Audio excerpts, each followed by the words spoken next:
राधे राधे मेरे प्यारे भाइयों बहनों माताओं व बंधुओं, संस्कार की बातें चैनल में आपका स्वागत है। बंधुओं, फागुन मास शनि अमावस्या में आपके लिए लेकर आई हूँ शिव महापुराण की कथा। बंधुओं, शिव महापुराण की कथा सुनने मात्र से आपके सभी कष्टों का निवारण होगा और भगवान शिव शंकर भोलेनाथ आपकी हर इच्छा पूरी करेंगे। बंधुओं, पूर्ण विश्वास सच्ची निष्ठा मन में अवश्य रखना और कथा को पूरी सुनना। सुनने के बाद कमेंट बॉक्स में जय शिव शंकर भोलेनाथ लिखना मत भूलना। बंधुओं, यदि आपने हमारे चैनल को अब तक सब्सक्राइब नहीं किया तो जरूर करें और बेल आइकन दबाना ना भूलें ताकि आपको हमारी आने वाली सभी वीडियोस की जानकारी सबसे पहले हो सके। बंधुओं, वीडियो को पूरी सुने। बोलो शिव शंकर भोलेनाथ की जय हो। नारद जी बोले, ब्रह्मन विधेय प्रजानाथ महाप्राज्ञ दयानिधि, आपने भगवान शंकर और देवी सती के मंगलकारी सुयश का श्रवण कराया है। अब इस समय उन्हें प्रेम पूर्वक उनके उत्तम यश का वर्णन कीजिए। उन शिव दंपति ने वहां रहकर कौन सा चरित्र किया? ब्रह्मा जी ने कहा, मुने तुम मुझसे सती और शिव के चरित्र का प्रेम से श्रवण करो। वे दोनों दंपति वहां लौकिकी गति का आश्रय ले नित्य निरंतर क्रीड़ा क्रिया करते थे। तदंतर महादेवी सती को अपने पति शंकर का वियोग प्राप्त हुआ। ऐसा कुछ श्रेष्ठ बुद्धिमान वाले विद्वानों का कथन है, परंतु मुने वास्तव में उन दोनों का परस्पर वियोग कैसे हो सकता है, क्योंकि वे दोनों वाणी और अर्थ के समान एक दूसरे से सदा मिले जुले हैं, शक्ति और शक्तिमान हैं, चित स्वरूप हैं। फिर भी उनमें लीला विषयक रुचि होने के कारण वह सब कुछ संगठित हो सकता है। सती और शिव यद्यपि ईश्वर हैं तो भी लौकिक कृति का अनुसरण करके वे जो लीलाएं करते हैं वे सब संभव हैं। दक्ष कन्या सती ने जब देखा कि मेरे पति ने मुझे त्याग दिया है, तब वे अपने पिता दक्ष के यज्ञ में गई और वहां भगवान शंकर का अनादर देख उन्होंने अपने शरीर को त्याग दिया। वे ही सती पुनः हिमालय के घर पार्वती के नाम से प्रकट हुई और बड़ी भारी तपस्या करके उन्होंने विवाह के द्वारा पुनः भगवान शिव को प्राप्त कर लिया। सूत जी कहते हैं, महर्षियों, ब्रह्मा जी की यह बात सुनकर नारद जी ने विधाता से शिवा और शिव के महान यश के विषय में इस प्रकार पूछा। नारद जी बोले, महाभाग विष्णु शिष्य विधाता, आप मुझे शिवा और शिव के भाव आचार से संबंध रखने वाले उनके चरित्र को विस्तार पूर्वक सुनाइए। तात, भगवान शंकर ने अपने प्राणों से भी प्यारी धर्म पत्नी सती का किस लिए त्याग किया? यह घटना तो मुझे बड़ी विचित्र जान पड़ती है, अतः इस आप अवश्य कहिए। आपके पुत्र दक्ष के यज्ञ में भगवान शिव का अनादर कैसे हुआ और वहां पिता के यज्ञ में जाकर सती ने अपने शरीर का त्याग किस प्रकार किया? उसके बाद वहां क्या हुआ? भगवान महेश्वर ने क्या किया? ये सब बातें मुझसे कहिए। इन्हें सुनने के लिए मेरे मन में बड़ी श्रद्धा है। ब्रह्मा जी ने कहा, मेरे पुत्रों में श्रेष्ठ महाप्राज्ञ तात नारद, तुम महर्षियों के साथ बड़े प्रेम से भगवान चंद्रमौली का यह चरित्र सुनो। श्री विष्णु आदि देवताओं से सेवित पर ब्रह्म महेश्वर को नमस्कार करके मैं उनके महान अद्भुत चरित्र का वर्णन आरंभ करता हूँ। मुने, यह सब भगवान शिव की लीला ही है। वे प्रभु अनेक प्रकार की लीला करने वाले स्वतंत्र और निर्विकार हैं। देवी सती भी वैसी ही हैं, अन्यथा वैसा कर्म करने में कौन समर्थ हो सकता है? परमेश्वर शिव ही परब्रह्म परमात्मा है। एक समय की बात है, तीनों लोकों में विचरने वाले लीला विशारद भगवान रुद्र सती के साथ बैल पर आरूढ़ हो इस भूतल पर भ्रमण कर रहे थे। घूमते घूमते वे दंडक अरण्य में आए। वहां उन्होंने लक्ष्मण सहित भगवान श्री राम को देखा, जो रावण द्वारा छल पूर्वक हरी गई अपनी प्यारी पत्नी सीता की खोज कर रहे थे। वे हाँ सीते ऐसा उच्च स्वर से पुकारते, जहां तहां देखते और बारंबार रोते थे।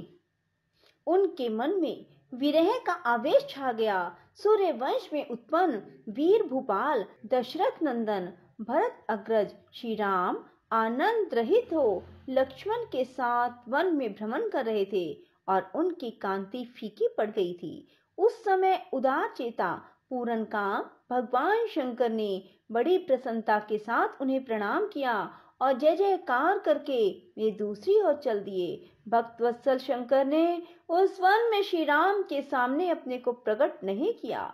भगवान शिव की मोह में डालने वाली ऐसी लीला देख सती को बड़ा विस्मय हुआ। वे उनकी माया से मोहित हो उनसे इस प्रकार बोली। सती ने कहा, देव देव सर्वेश पर ब्रह्म परमेश्वर ब्रह्मा विष्णु आदि सब देवता आपकी ही सेवा करते हैं। आप ही सब के द्वारा प्रणाम करने योग्य हैं। सबको आपका ही सर्वदा सेवन और ध्यान करना चाहिए। वेदांत शास्त्र के द्वारा यतन पूर्वक जानने योग्य निर्विकार परम प्रभु आप ही हैं। नाथ, ये दोनों पुरुष कौन हैं? इनकी आकृति विरह व्यवस्था में व्याकुल दिखाई देती है। ये दोनों धनुर्धर वीर वन में विचरते हुए कलेश के भागी और दीन हो रहे हैं। इनमें जो ज्येष्ठ है उनकी अंग कांति नील कमल के समान श्याम है। उसे देखकर किस कारण से आप आनंद विभोर हो उठे थे? आपका चित्त क्यों अत्यंत प्रसन्न हो गया था? आप इस समय भगत के समान विनम्र क्यों हो गए थे?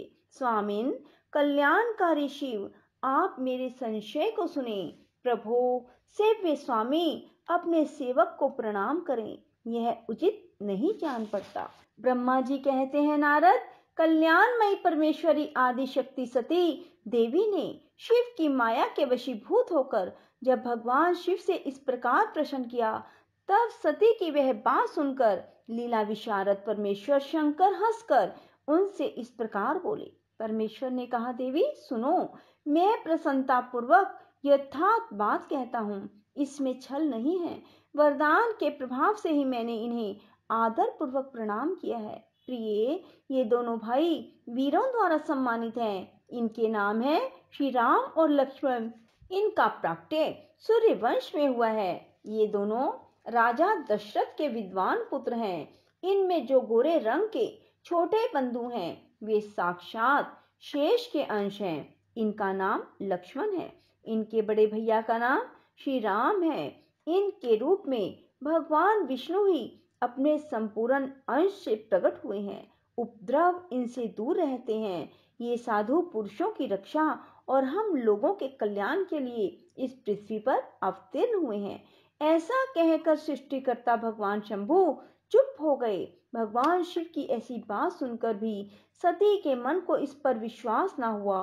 क्यों ना हो, भगवान शिव की माया बड़ी प्रबल है। वह संपूर्ण त्रिलोकी को मोह में डाल देने वाली है। सती के मन में मेरी बात पर विश्वास नहीं है। यह जानकर लीला विशारद प्रभु सनातन शंभु यो बोले। शिव ने कहा, देवी मेरी बात सुनो। यदि तुम्हारे मन में मेरे कथन पर विश्वास नहीं है तो तुम वहां जाकर अपनी ही बुद्धि से श्री राम की परीक्षा कर लो। प्यारी सती, जिस प्रकार तुम्हारा मोह या भ्रम नष्ट हो जाए वह करो। तुम वहां जाकर परीक्षा करो। तब तक मैं इस बरगद के नीचे खड़ा हूँ। ब्रह्मा जी कहते हैं, नारद, भगवान शिव की आज्ञा से ईश्वरी सती वहां गई और मन ही मन यह सोचने लगी कि मैं वनचारी राम की कैसे परीक्षा करूं। अच्छा, मैं सीता का रूप धारण करके राम के पास चलती हूँ। यदि राम साक्षात विष्णु हैं तब तो सब कुछ जान लेंगे, अन्यथा वे मुझे नहीं पहचानेंगे। ऐसा विचार सती सीता बनकर श्री राम के समीप उनकी परीक्षा लेने के लिए गई। वास्तव में वे मोह में पड़ गई थी। सती को सीता के रूप में सामने आई देख शिव शिव का जप करते हुए रघुकुल नंदन श्री राम सब कुछ जान गए और हंसते हुए उन्हें नमस्कार करके बोले। श्री राम ने पूछा, सती जी आपको नमस्कार है, आप प्रेम पूर्वक बताएं शंभू कहाँ है? आप पति के बिना अकेली ही इस वन में क्यों कर आई? देवी, आपने अपना रूप त्याग कर किस लिए यह नूतन रूप धारण किया है? मुझ पर कृपा करके इसका कारण बतलाइए।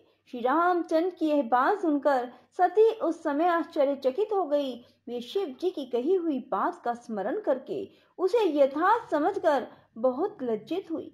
श्री राम को साक्षात विष्णु जान अपने रूप को प्रकट करके मन ही मन भगवान शिव के चरणार बिंदों का चिंतन कर प्रसन्न चित हुई सती इस तरह बोली, रघुनंदन, स्वतंत्र परमेश्वर भगवान शिव मेरे तथा अपने पार्षदों के साथ पृथ्वी पर भ्रमण करते हुए इस वन में आ गए थे। यहाँ उन्होंने सीता की खोज में लगे हुए लक्ष्मण सहित तुमको देखा। उस समय सीता के लिए तुम्हारे मन में बड़ा क्लेश था और तुम विरह शोक से पीड़ित दिखाई देते थे। उस अवस्था में तुम्हें प्रणाम करके वे चले गए और उस वट वृक्ष के नीचे अभी खड़े ही हैं। भगवान शिव बड़े आनंद के साथ तुम्हारे वैष्णव रूप की उत्कृष्ट महिमा का गान कर रहे थे।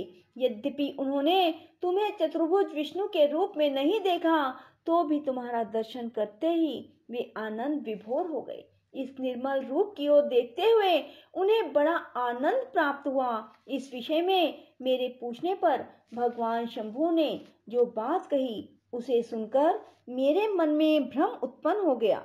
अतः राघवेंद्र, मैंने उनकी आज्ञा लेकर तुम्हारी परीक्षा की। श्री राम, अब मुझे ज्ञात हो गया कि तुम साक्षात विष्णु हो। तुम्हारी सारी प्रभुता मैंने अपनी आंखों से देख ली। अब मेरा संशय दूर हो गया। तो भी महामते, तुम मेरी बात सुनो। मेरे सामने यह सच सच बताओ कि तुम भगवान शिव के भी वंदनीय कैसे हो गए। मेरे मन में यही एक संदेह है, इसे निकाल दो और शीघ्र ही मुझे पूर्ण शांति प्रदान करो। सती का यह वचन सुनकर श्री राम के नेत्र प्रफुल्ल कमल के समान खिल उठे। उन्होंने मन ही मन अपने प्रभु भगवान शिव का स्मरण किया। इससे उनके हृदय में प्रेम की बाढ़ आ गई। मुने, आज्ञा न होने के कारण वे सती के साथ भगवान शिव के निकट नहीं गए और मन ही मन उनकी महिमा का वर्णन करके श्री रघुनाथ जी ने सती से कहना आरंभ किया, बोलो शिव शंकर भोलेनाथ की जय हो, माता सती की जय हो, श्री राम भगवान की जय हो। राधे राधे, जय श्री कृष्णा। बंधुओं, यदि आपको हमारी वीडियो पसंद आए तो इसे लाइक करें और शेयर भी जरूर करें। धन्यवाद।